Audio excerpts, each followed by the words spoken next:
been something that I've enjoyed and loved with pure passion, playing it, and now obviously coaching it and giving back what I've learned. There was nothing else.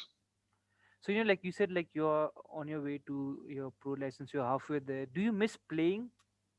I've been asked that question a bit actually. I don't, because I retired at 35.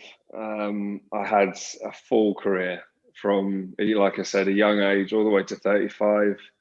I don't miss the playing, and because I went straight into coaching from playing, transition straight away. I never had a break, so I never had chance to step away. Probably this is the first time that I've been away from the game. Obviously, I'm still studying it, but actually not being involved in it for the first time. I'm 38 now, so um, yeah, 35. When you retire at 35, I felt I'd played enough, I've trained enough, and the body was getting on a bit. So I don't miss playing, but obviously I love coaching and being part of a team.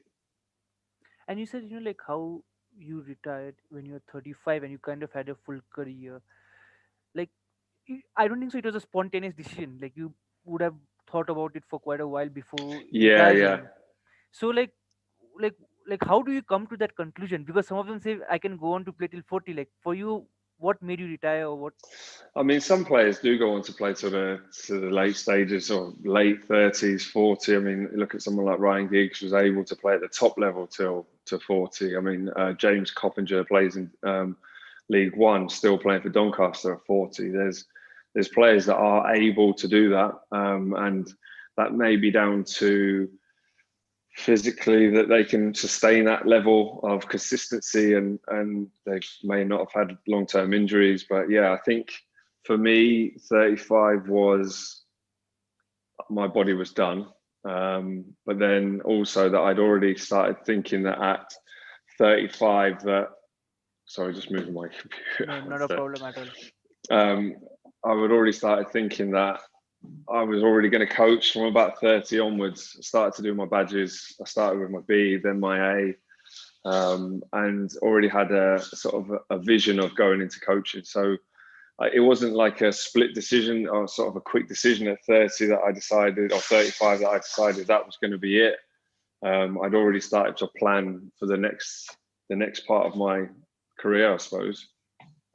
Definitely. And like you said, like how you went from playing to coaching, from like the season ended and you went. Was it something that was planned before, or was it something that just popped out of Yeah, you? no, it was planned. So when I at 34, we were going quite well with Huddersfield, and the club knew what my transition would be and knew that I was already thinking about going into coaching. So as a club and myself and the management team decided that it would be a good thing if I signed a 3-year contract at 34, which is quite a long time, but point into the coaching department. So with that help from the club, help from the manager at the time, which was David Wagner, obviously saw something in me that they thought that I could transition to start with, and already started to think about that. And they honoured that with a contract as well. So the club helped, with a view that I was looking to do that as well. So it was kind of an amalgamation of both, really. And do you think like maybe because the club was more open to maybe having you on board in terms of the coaching staff, do you think that fast tracked maybe your retirement age?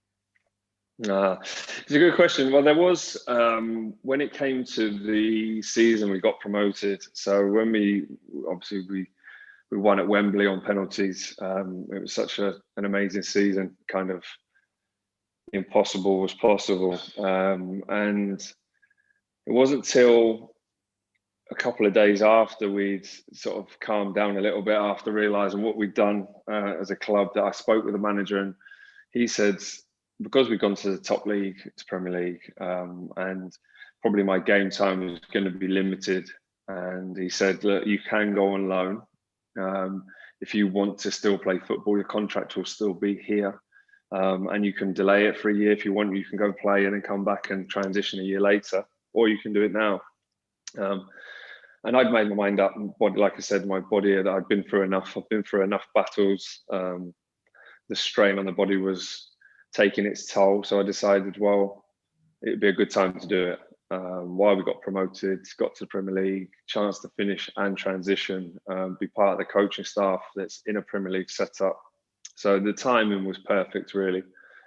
And we came to that decision together. It wasn't an easy decision because when you retire, you speak to players that at all ages, that decision to give the game up is tough. But I knew that the next however many years coaching goes on for is going to be exciting as well. So yeah, it's not an easy decision, but it was a good one, and the timing was good too.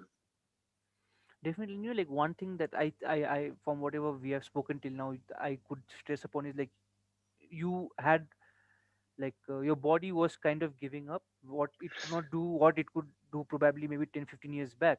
And we, Yeah. like as viewers, or maybe nowadays in the world of social media keyboard warriors, we only say, oh, this guy is injured all the time.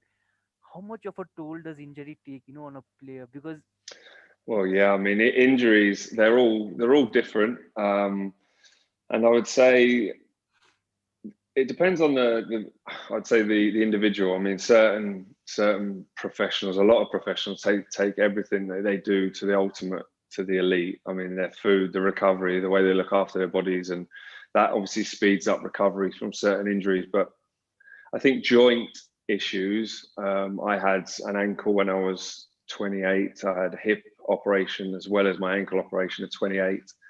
And you get what's known as wear and tear, and you get limited sort of range within the joints, and that can cause longer term issues. And you'll have watched many games, and so will the people that you speak to and that will be listening. That you'll probably look at certain players the older they get and think, well, why can't they do, or why aren't they doing what they should be doing, or they've done before? Especially as soon as you turn 30, I think for a majority, the game it's getting quicker every year as well, but you're maybe getting slightly further back within that. I mean, you look at the athletes that are coming through now, the game is so fast paced, and it does take its toll. Um, but like I said, more joint issues. I think muscle issues and explosive players do recover, and they do get the maximal back. But I think the older you get, it does take its toll, and it takes longer to recover from, takes longer to get back to that sort of peak fitness. So yeah, there is a noticeable effect the older you get. Yeah, for sure. like you said, you had a hip surgery when you were 28, and that's not a normal injury for a common man to have at the age of 28. I No. know, I mean, like, how do you come back from that? Although maybe like you are a professional, you are twitched, you are just 28 when you had that, and it's not normal when you like in day to day. How do you mentally come back from that? I think you're from a young age. You're firstly, to make a professional footballer, you have to have a certain mindset, because there's very few that do. I think it's something like 2.5, 3% of young boys that actually make it into professional or at a very elite level. So you've already got to have a mindset of to succeed, to do what it takes. And I think that comes in when you have injuries. Yes, it is difficult because you maybe have been playing well, or you're in a critical part of the season, and you feel part of something that's going forward and doing well. So I think you have to accept that injuries are part of the game. That comes with it. It goes hand in hand. It's you're on the pitch. You're giving everything you can, and sometimes collisions or accidents or overstretching or muscle tears. These things happen in football. So I think you just have to accept that it's part of the game. And once you're injured, you use what you've got as a focus. You have people around you that help you do that and give you the right programs to work to. And I think that with that in mind, you've got to focus to get back on the pitch. There's always that, I want to get back out there. So you give everything you can and do everything you can daily to the best of your ability to get back out and maybe be better than you were before you were injured, because there's certain things that you'll work on when you're inside or in the gym that you don't get time to do as much as you do when you're playing regularly. Definitely. And you're like, I wanted to ask, like you said, like when you were 35, you're playing for Huddersfield Town, and you had already been a pro for quite a while. I think you started in 1999 when you were with Fulham. So, like like when you start initially or you start at a new club, you have that enthusiasm. Do you think by the time you are 35, do you think you are on autopilot mode? Not me, no. And obviously I can only speak for myself, but I don't think the hunger and desire or ambition to succeed ever leaves. I mean, I left Cardiff at I think 32, and some people or viewers or maybe fans will think, well, he's going then for an easy ride, or and that's just me. But I think most professionals still want to succeed even towards the end. I think, like I said, I was part of a promotion chasing team at 34, so I think that will always stay with me, even in the next career, coaching career. There's an ambition to succeed and be the very best that you can be. So I don't think age stops that. The brain's always active. The brain's what drives you every day, and I think as long as you've got that hunger, that you're always going to want to succeed in whatever you do, regardless of age. Definitely. And you like how you kind of had your first gig at management with David Wagner at Huddersfield Town. And personally, I was a very big fan of him. I don't know why. He's just a likable person, at least through television. And Hmm. how was it like working with him, like at the club? Yeah, I mean, he was brilliant when he came in. We were sort of struggling championship side down the bottom half. Had been for I think a couple of years before that, before I joined as well. And he came in with a European philosophy. Came in knowing a different way to do things, and he started from the outset of creating a team that played a certain way, to make us play. It was called playing on the pitch, which is we shorten it down. It's called POP, and it was that was the ultimate. This is how we're going to do it. We're going to build from the back and change the system completely. And then we went for something that's called reactive pressure, high press, and squeeze and condense the pitch, which is the way the game's changed, for a lot more teams recently. But at the time, I think we were one of maybe two teams to be doing that in the championship. And he had the insight and the ideas and the answers to why, and he detailed it so well. And we end up going to get promotion. So the proof's in the pudding, should I say? Definitely. And you were also like part of the team when you were relegated, I think, back. And how and Huddersfield have not actually hit the heights after that. Mm, Maybe what they had under David Wagner when he was there, and even for him, it was a very sad ending. Like everyone, at least I was very sad when I saw him leave. mm. What do you think went wrong? Because you were in the midst of everything, like from promotion to like coming back. What do you think just Yeah. went wrong?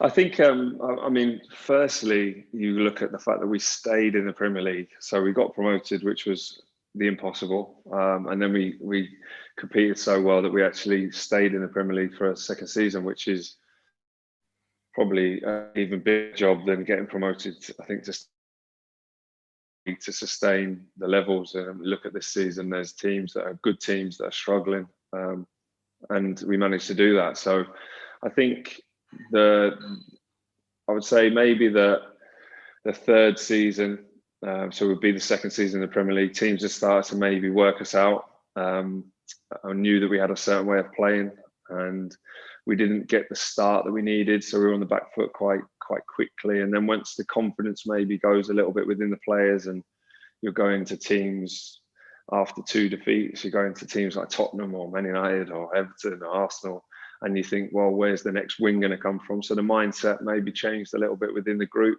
And it's difficult I mean, the Premier League to stay in it. You look at Sheffield United at the moment; they'll be their second season, and teams have worked out maybe that the aggressive nature of the way that they play, that teams are accommodating that and giving them the respect maybe that they deserve, and getting results from them. So these things do happen. It's probably a fact, quite a few factors that maybe we lost personnel. The dressing room changed a little bit.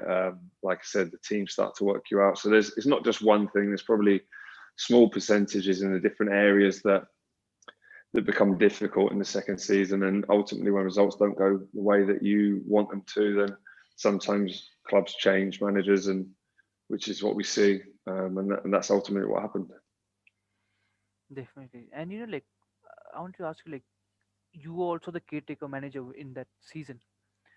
what is the mood in the dressing room? Because you just had a manager who probably was liked by everyone, and he got like you had a sustained success, and now he's gone.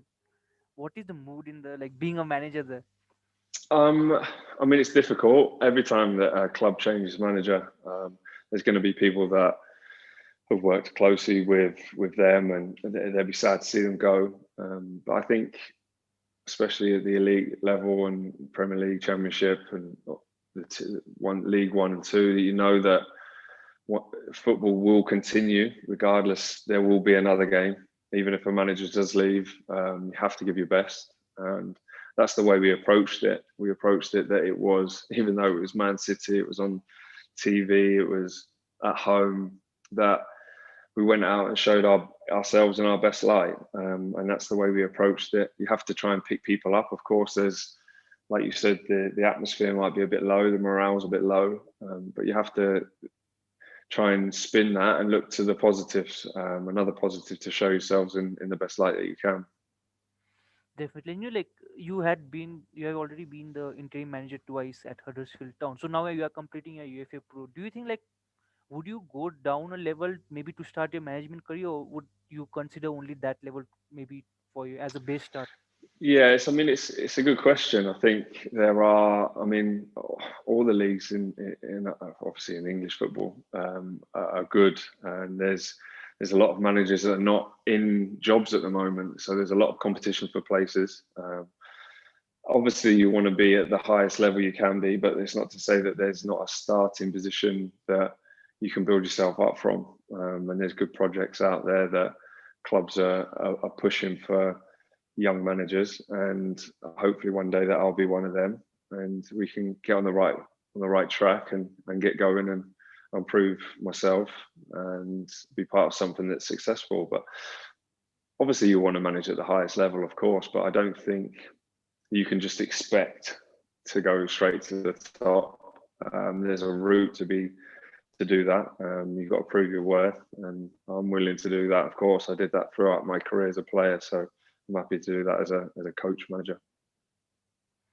Definitely. And like as a manager, how do you like what would be your ideal playing style? Like how would you want your team to play?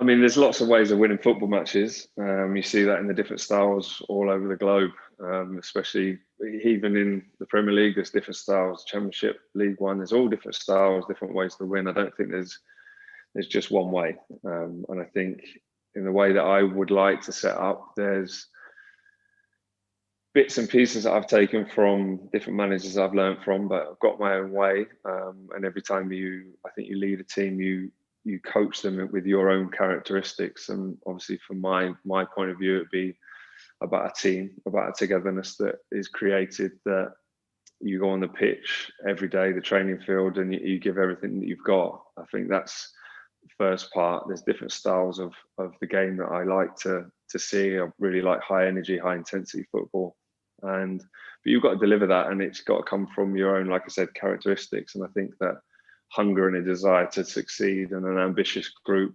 And as long as you portray that daily, I think that your group will buy into that, and you can play, like I said, there's certain systems that you can play in different matches to win games. So I'd like to think that I've got quite a broad idea on how the game's played, and use as many parts of it as I can. Like we can sit here and discuss about philosophy, but like as you experienced when you suppose you're playing Manchester City and you're losing, it's very difficult maybe to implement a philosophy. Like how is it? Yeah. How difficult is it? Like to maybe okay, everyone has an ideal philosophy, but Hmm. in the game, like maybe you prepared your game for the full 90 minutes. Okay, maybe hypothetically maybe sit back, but you concede in the first minute. How do you react to that? Yeah, of course. I mean, if you look at, I look at, obviously, I watch a lot of football, and if you take, for instance, like a Leicester at the moment, he plays a certain way in majority of his games, Brendan Rodgers and his team.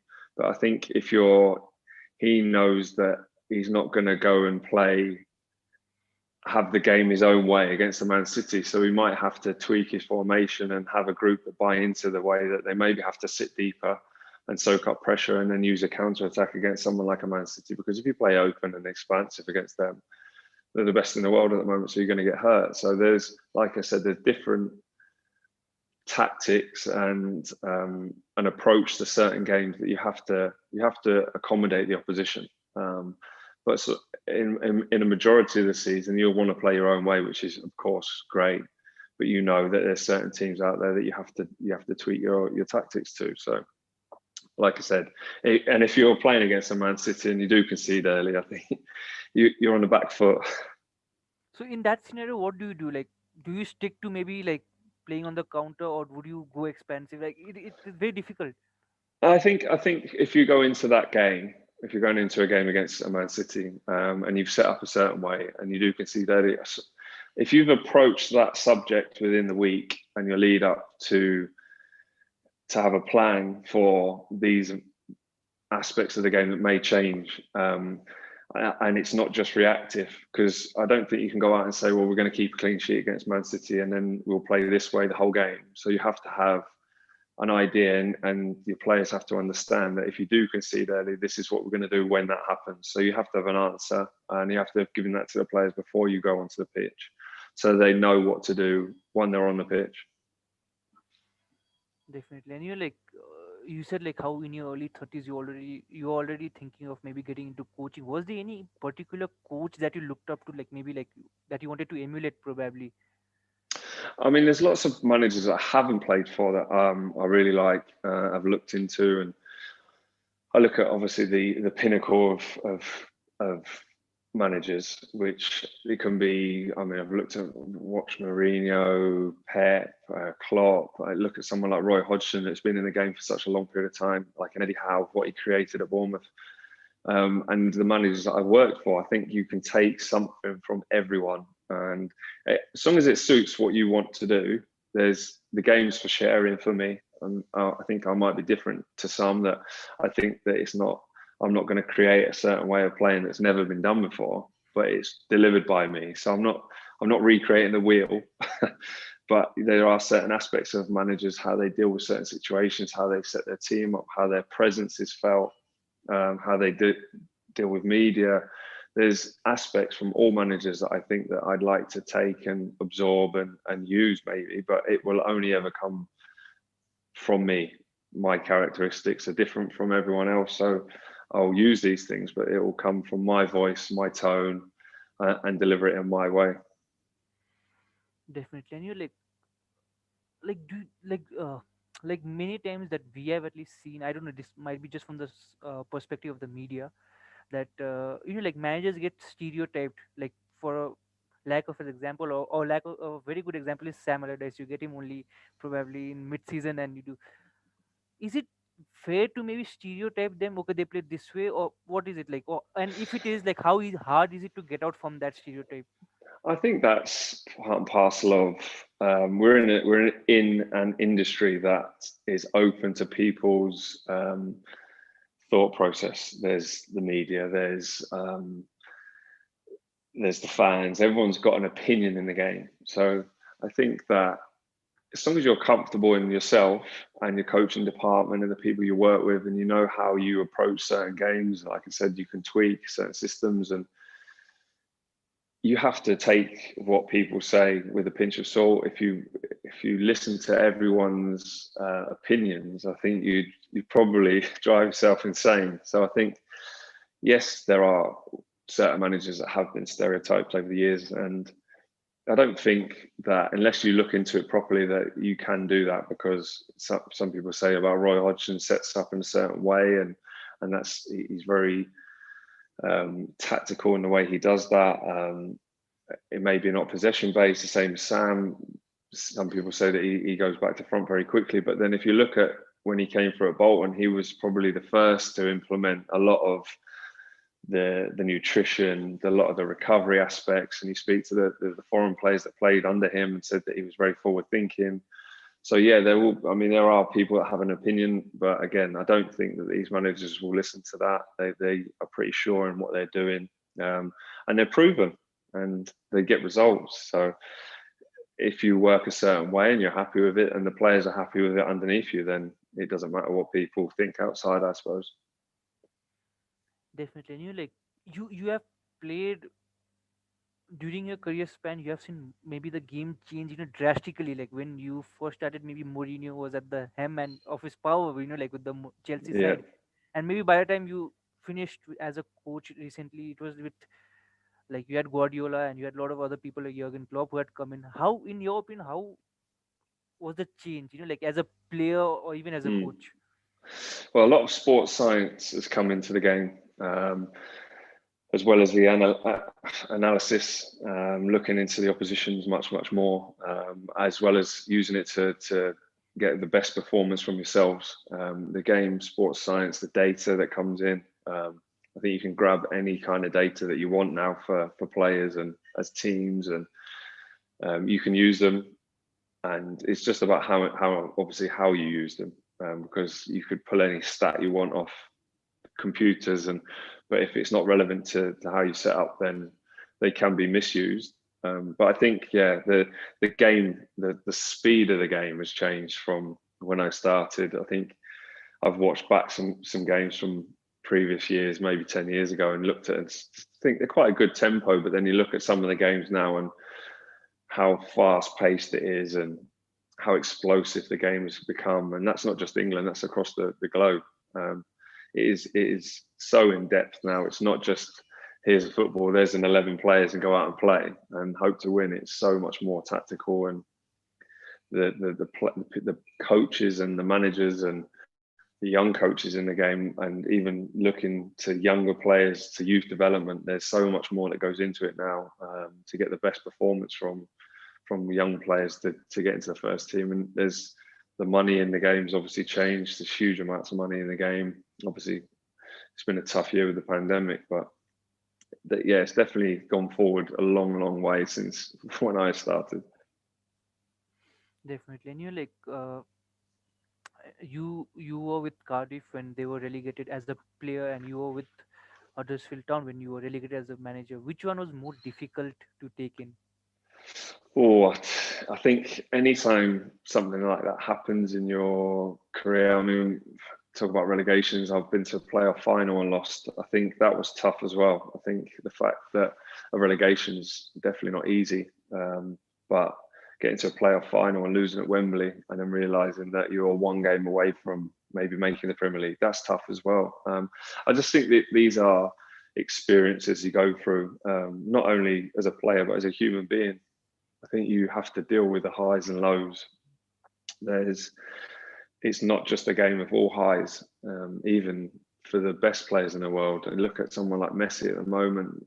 He's had one of the best careers that anyone could ever have observed, and he's going through a tough time with Barcelona at the moment. And I think that the game is not just about having a smile on your face every single day and thinking that it's always going to be easy, because it's not.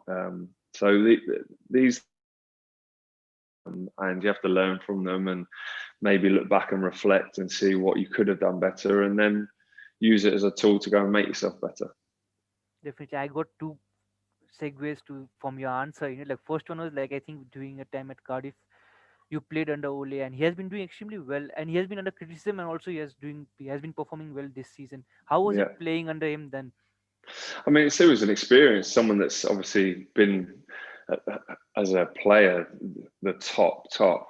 Um, he's played the biggest games in football, and he's been part of a Man United team that was called the Greats. And I think you have to learn from and listen to everything that someone that's been in the game has seen it, or that you have to take parts from. Obviously, it didn't work out for him in a long term time at Cardiff, but I think for him that he would have used that as a learning experience too.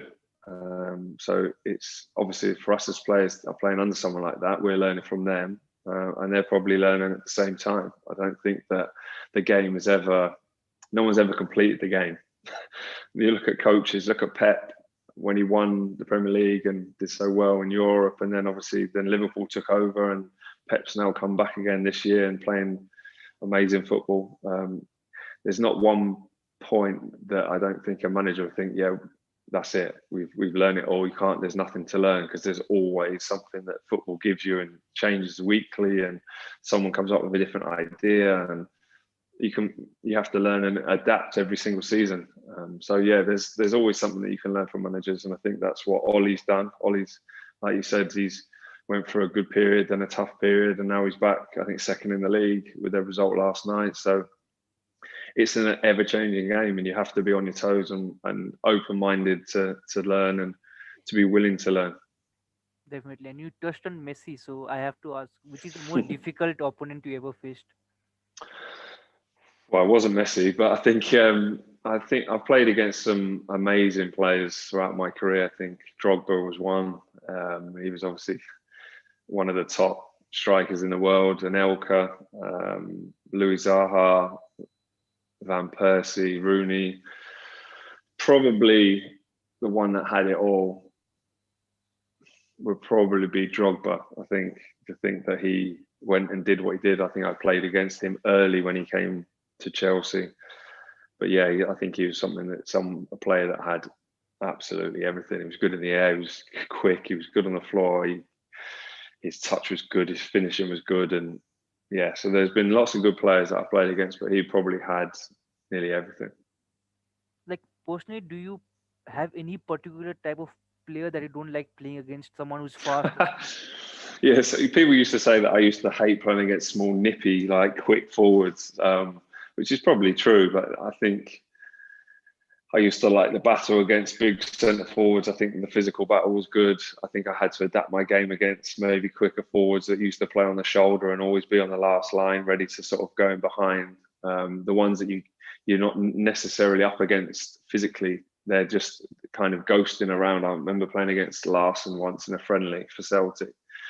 I think people used to call him the ghost. And you're forever checking where he is. And he's almost, when you look one way, he's gone, he's somewhere else before you've even got a chance to sort of locate your own position on the pitch. So I think the players with the best movement, I think an Aguero, played against him, you're always trying to get up against him to physically maybe try and outpower, but he's always on the move, difficult to mark, never in the same position, always looks at you when you look at him and then he's gone next moment. So I think that, yeah, I'd say probably someone like an Aguero would be a worst nightmare to play against because he's always on the move. Definitely. So I'll ask you two more questions before we wrap up. And the first of the two is, of course, this will be difficult. You would have a lot of good moments, like you already mentioned. But if you had to choose one moment from your career which you still cherish, which one would that be? Well, I'd say the promotions are something you look back on, and once you lift the trophy at the end of the season, that's a reward for all the hard work that goes through that year. But I think that the one moment was maybe leading the Cardiff team out at Wembley against Liverpool in the Carling Cup final. That sort of sold out stadium with 80,000 people, and it was a full blue split and a full red split with Liverpool, and the fireworks and the fact that we did so well in the game, and you're playing against someone like Suarez, and they had, I think, Andy Carroll, and you're in the game, you're not out of sight, which is somewhat some people would have thought. So maybe, yeah, I think unfortunately we didn't win the game, but I think leading a team out at Wembley is a pinnacle of someone's career for sure. Definitely. And we'll wrap it up with one final question. And Mark, you have had so much experience as a player and also as a coach of late. And uh, if you had to give a piece of advice to a young player who's just starting out, what advice would you give? Um, I think it would be never take no for an answer. And I think that that's something I had to do as a young player. I think the game, like I've said already, is a game of opinions. So you may get a coach or a manager that doesn't see you to fit their group, but that doesn't mean that that's the end. And I think you always have to be willing to keep trying, keep going, never be disappointed with someone's opinion. Yes, you have to listen to that opinion and accept it because they're the ones that make the decisions. But I think that there is always a route, and there's always a chance that you can get a chance somewhere else. You just have to have the hunger and the desire to keep going. I think that you can never stop. And like I said, don't take no for an answer. Keep trying to prove yourself right. Not worry about proving people wrong. I think believe in what you want to do and keep going. Like I said, just keep going.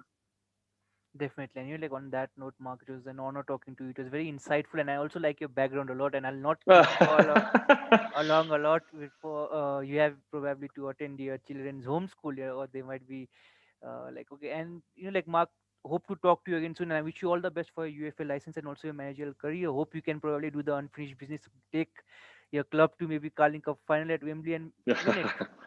Thank you very much for having me on. It's been a pleasure. Same here, Mark. Take care, stay